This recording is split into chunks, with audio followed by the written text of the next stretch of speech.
Assalamu alaikum wa rahmatullahi wa barakatuh. Let's jump right in. Today, we're unpacking an incredible explainer based on a historical narrative of absolute rock-solid resilience. We are diving into the deeply moving source material surrounding Prophet Jurgis. This was a man who faced unimaginable persecution and the crushing weight of an ancient empire, and yet he completely refused to break. The historical accounts we're looking at don't just detail a survival story, they outline an unyielding conviction that literally shook a tyrannical system to its very core. Can you even imagine being killed not just once, but 4 times? Seriously, 4 times. That gripping question is exactly where our source material plunges us right into the deep end of this profound historical and religious epic. Every single time his oppressors thought they had finally eliminated him, he just returned, standing tall before them once again. It's a staggering premise, and it perfectly sets the stage for our exploration of faith, patience, and surviving the absolute impossible. All right, let's look at Section 1, A Time of Darkness, the Tyranny of Dadian in ancient Mosul. To set the stage, we have Emperor Dadian. He was the Roman governor of ancient Mosul, insanely wealthy, brutally powerful, and he ruled entirely through fear. He even built this massive, gleaming golden statue of Apollo right in the center of the city, forcing everyone to bow to it under the threat of severe punishment. Now, in stark contrast, we have Jurgis. He was a successful, generous merchant from Palestine. Outwardly, just a regular businessman, but inwardly, a man of immense spiritual wealth. He spent his trading profits on the poor and quietly reminded people of the oneness of Allah. So you have this intense clash. Dadian's loud, oppressive outward power going head-to-head with the quiet, unwavering inward strength of Jurgis. Which brings us to Section 2, the confrontation in Mosul, stepping into the belly of the beast. Now, hearing about all this extreme cruelty happening in Mosul, Jurgis doesn't run away. The source actually notes that he gave away all his remaining wealth, traveled straight to Mosul, and walked completely unarmed right into the royal palace. Just picture that, surrounded by heavily armed soldiers, massive wealth, and a ruler who is totally used to people trembling before him. Jurgis just stands there, completely still. When Deadbedant challenges him, flaunting his own power, Jurgis calmly delivers his message. I am a servant of Allah. I have come to call people to him. He absolutely refuses to bow, which, as you can imagine, instantly enrages the tyrant. And that sparks Section 3, the 4 deadly trials, a test of unbreakable faith. The source lays out this jaw-dropping sequence of executions. According to the historical accounts, Jurgis was miraculously resurrected after the first 3 brutal trials, which obviously sent massive shockwaves through the entire empire. Dadian's entire strategy relied on brute physical force. But as we go through these events, you're going to see exactly how that physical power completely failed against sheer spiritual conviction. So let's start with Trial 1. Jurgis is tied to a wooden pillar right in the public square. The text describes how he was tortured to death, yet incredibly, he didn't let out a single scream. He just quietly remembered Allah as the crowd watched in absolute awe. Dadian totally thought he had won. But then, an angel brought tidings, and Jurgis was miraculously resurrected. He stood right back up, completely whole, in front of the very same people who had just watched him pass away. The shock in that square must have been unreal. Now, Dadian is terrified at this point, but he masks it with fury and escalates to Trial 2. He has Jurgis sealed inside a massive iron cauldron of boiling water over a raging fire, locked it down with heavy chains, and left him there overnight.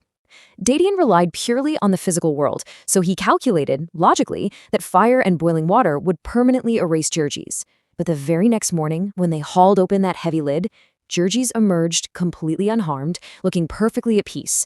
Divine intervention had completely shattered the tyrant's calculations. Okay, so Dadian is getting desperate.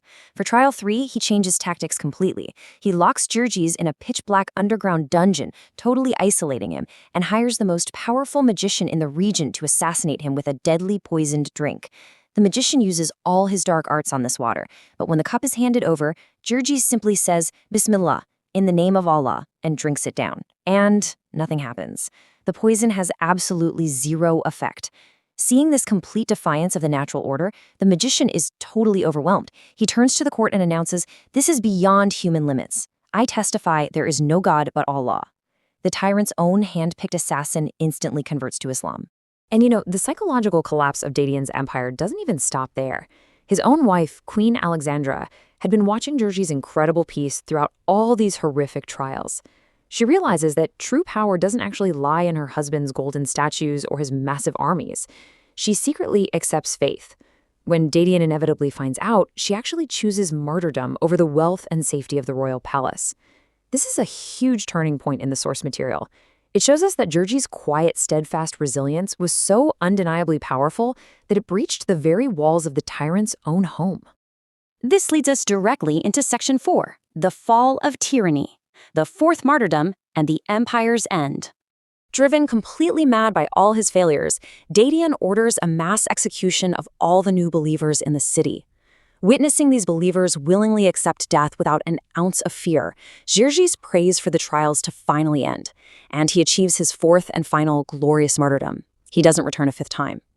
But in the immediate aftermath, historical accounts tell us the sky turned completely black, massive storms swept through Mosul, and Dadian's oppressive empire rapidly collapsed. That giant golden statue of Apollo, the ultimate symbol of his forced idolatry, literally crumbled to dust. Dadian's system was so loud and terrifying, but ultimately, it was incredibly fragile. Moving on to Section 5, Truth Behind the Dragon, Unpacking the Legend of St. George. Now, this is really fascinating. As centuries passed, this incredible story spread into Europe and evolved into the wildly famous Western myth of St. George. We all know the myth, right? A knight on a white horse physically slaying a literal fire-breathing dragon to save a princess. But the historical reality we get from the source material is vastly different. It was Prophet Georges, completely alone and entirely unarmed, confronting the truly monstrous system of Dadian's tyrannical idol-worshipping empire. So this reveals what the dragon truly was. It was never a literal reptilian beast. The dragon is this incredibly powerful metaphor, representing the crushing, fire-breathing weight of a tyrannical system. It was Dadian's regime of extreme arrogance, forced idol worship, and the weaponization of fear to oppress and enslave society. And Georges bravely faced down that dragon with absolutely nothing but his faith. And just to give you a bit of historical context here, Islamic scholars place Georges in what is known as the Fatra era. Basically, this is the long historical interval between the prophets Jesus and Muhammad. It was a pretty dark gap in history where divine guidance was scarce and idol worship, like bowing down to statues of Apollo, was running rampant. Georges acted as a crucial, solitary beacon of light, keeping the truth alive almost entirely on his own during a very dark time. Let's look at Section 6, Timeless Lessons for Today, Applying Georges' Legacy to Modern Life. So why does all this ancient history matter to us right now? Well, our source distills the Epic of Georges into 3 highly actionable lessons. Step 1, stand for truth alone. Georges didn't need a whole army behind him. Truth absolutely does not depend on having a majority to be true. Step 2, fearlessness is the ultimate power. Think about it. Dadian only had power as long as people were actually afraid of him. The second Georges, the magician, and Queen Alexandra stopped being afraid, his empire started crumbling. And step 3, active patience. This one is crucial. Real patience isn't just sitting in a corner and suffering silently. It is a highly active, courageous state of being. It's continuing to speak the truth and do what is right, despite the suffering. Now, we might look around today and think, well, I'm not exactly being thrown into a boiling iron cauldron. But we absolutely face our own modern-day dragons. Today's dragons look like intense social pressure to constantly conform. They look like the mockery or isolation someone might face for visibly practicing their faith, like wearing a hijab or taking a moment to pray during the workday. The modern dragon is that heavy temptation to choose instant, temporary comfort over eternal success. It is the very real fear of standing out in a crowd that aggressively demands you bow to its trends. The story of Georges teaches us that true faith and resilience live deep down in the heart. That is a place where no tyrant, no social pressure, and no modern dragon can ever touch it. Unless, of course, you willingly surrender it. So we want to leave you with this source's most challenging and provocative question to ponder. In the face of today's intense social pressures, when the crowd around you is bowing down to the modern dragons, where will you stand? সম্মানিত ভিউয়ার্সরা, আপনাদের যদি এই ভিডিওগুলো ভালো লাগে তাহলে আপনারা লাইক, ফলো, শেয়ার দিয়ে আমাদের পেজের সাথে থাকুন। দেখা হচ্ছে নেক্সট ভিডিওতে।